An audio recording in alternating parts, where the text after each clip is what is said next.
एक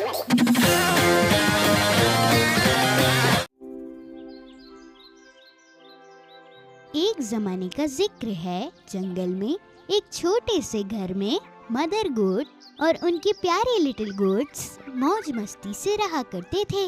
little goats बहुत प्यारे लगते थे, बिल्कुल खिलौनों जैसे।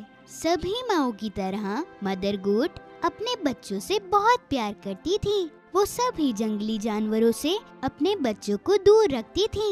एक दिन खाने की तलाश में बाहर जाने से पहले उन्होंने लिटिल गोट्स को अपने पास बुलाया और उनसे कहा, मेरे प्यारे बच्चों, मैं जंगल में जा रही हूँ। कोई आए तो दरवाजा मत खोलना। अगर भेड़िया आ गया तो वो हम सबको खा जाएगा। वो भेष बदल के तुम्हें खाना चाहेगा। पर हम उसे पहचानेंगे कैसे? भेड़िए की आवाज भारी है और मेरी पतली। जब भी मोटी आवाज आए तो समझ जाना कि वही है। ये बोलते ही मदर गोट निकलने लगी। फिर उनको कुछ और याद आया। उन्होंने मुड़ के बोला, एक और बात, भेड़िए के पैर काले हैं और मेरे सफेद। तुम ये देख के भी पहचान जाना।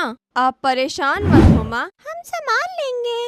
Mummy, we love you. Mother goat ने अपने सभी बच्चों को एक एक करके चूमा और फिर जंगल की तरफ निकल पड़ी। भेड़िया सब कुछ देख रहा था। मदर गोट के जाने के बाद वो थोड़ा और रुका। फिर वो उनके घर पे पहुंच के दरवाजा जोर जोर से खटखटाने लगा।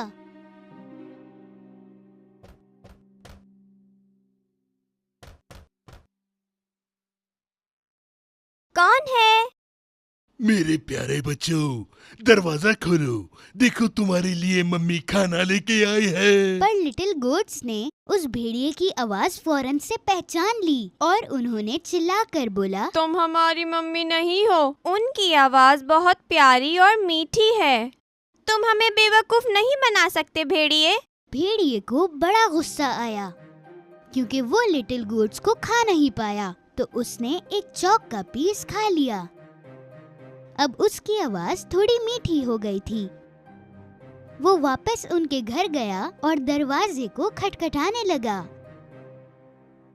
अब की बार भेड़िए ने अपनी मीठी आवाज में बात की, मेरे प्यारे बच्चों, दरवाजा खोलो। मैं तुम्हारी मम्मी हूँ। मैं तुम्हारे लिए खाना लेकर आई हूँ। इस बार ये मीठी आवाज सुन के लिटिल गोट्स को लगा कि ये आवाज उनकी मम्मी की ही है। वो दरवाजा खोलने ही वाले थे, इतने में एक गोट चिल्लाई, पहले दरवाजे के नीचे से पैर देखते हैं। जब उन्होंने देखा तो भेड़िए के काले पैर दिखे। सभी चिल्लाए, हम दरवाजा नहीं खोलेंगे। मम्मी के पैर सफेद हैं। तुम्हारे पैर काले हैं। तुम भेड़िए हो। अपने गुस्से को काबू में रख के भेड़िया वहाँ से चला गया और अब वो बेकरी आ गया। बेकर भेड़िए को देखकर थोड़ा सा हैरान हुआ। मैं भी इंसानों की तरह हो गया हूँ। अब से पेस्ट्री खाऊंगा। थोड़ा सा आटा मिलेगा क्या? भेड़िया बेकरी से आटा लेकर निकल गया।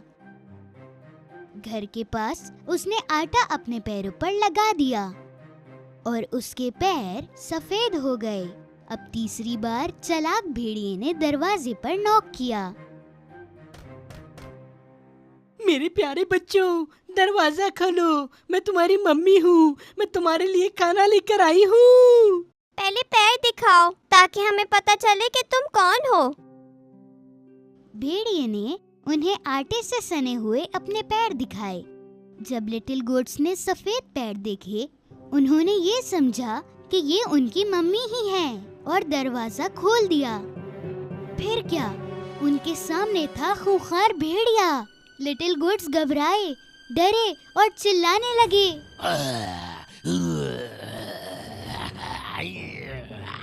अपनी जान बचाओ, भागो, बचाओ, बचाओ।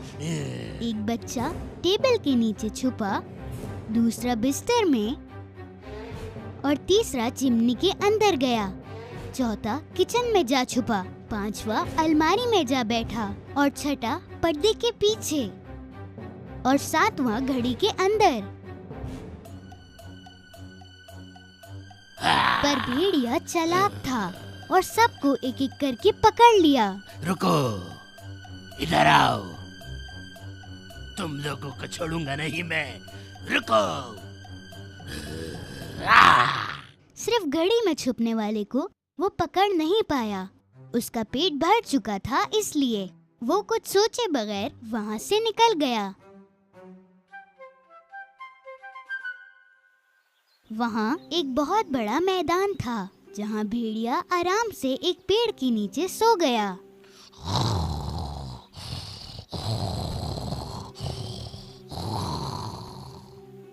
थोड़ी ही देर में मदर गोट घर पहुंची। दरवाजा खुला देखकर वो समझ गई कि कुछ बहुत बुरा हुआ है और वो जोर जोर से चिल्लाने लगी। मेरे बच्चे! घर में आते ही वो घबरा गई। सारा फर्नीचर गिरा हुआ था, पर्दे फटे हुए थे, बिस्तर बिगड़ा हुआ था, तकिया और चादर यहाँ वहाँ पड़े थे। मदर गोट अपने बच्चों को कहीं नहीं ढूंढ पाई। एक एक करके सबके नाम भी पुकारे, पर कोई नहीं मिला। फिर 7वें बच्चे का नाम पुकारा तो एक आवाज आई, मैं घड़ी के अंदर हूँ मम्मी। मदर गोट भागते हुए उस घड़ी तक पहुंची और वहां से अपने बच्चे को निकाल के गले लगाया। लिटिल गोट ने अपनी माँ को सारी कहानी बताई। भेड़िया आया था भेष बदल के, हमें लगा कि आप हो। वो मेरे सारे भाइयों को खा गया।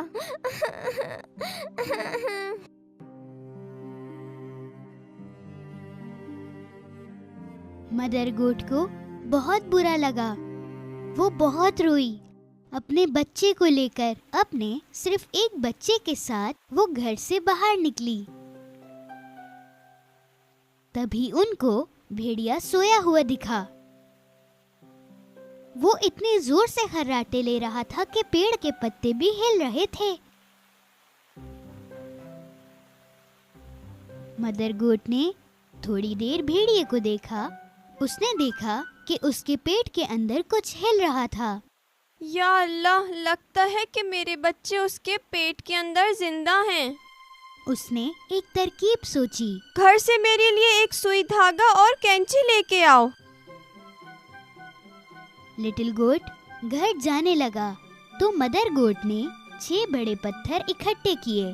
थोड़ी देर में लिटिल गोट सुई, धागा और कैंची लेकर पहुंचा। मदर गोट ने भेड़िए का पेट काटा। उसे ऊपर ही अपना एक बच्चा दिखा और बाकी भी एक एक कर बाहर आने लगे। सभी सही सलामत थे। मदर गोट बेहद खुश थी। सभी बच्चों ने मदर गोट को हक किया। Mummy, mummy, mummy, mummy, mummy. सभी बच्चे बहुत खुश थे। मेरे बच्चों, तुम सब ठीक हो ना? मदर गोट ने भेड़िए के अंदर सारे पत्थर डाल दिए। फिर उन्होंने उसके पेट को सुई धागे से सी दिया। भेड़िया इतनी गहरी नींद में सो रहा था कि उसे कुछ पता ही नहीं चला। भेड़िया जब जागा और वो खड़ा हुआ तो उसका पेट दर्द कर रहा था। उसे लगा कि कई सारे लिटिल गोट्स की वजह से उसे दर्द हो रहा है। उसे प्यास लगने लगी। वो नदी के किनारे पानी पीने चला गया। चलते वक्त पेट में पत्थर टकराने लगे। पेट इतना भारी और भरा हुआ क्यों लग रहा है? ऐसा लग रहा है मैंने पत्थर खा लिए हों।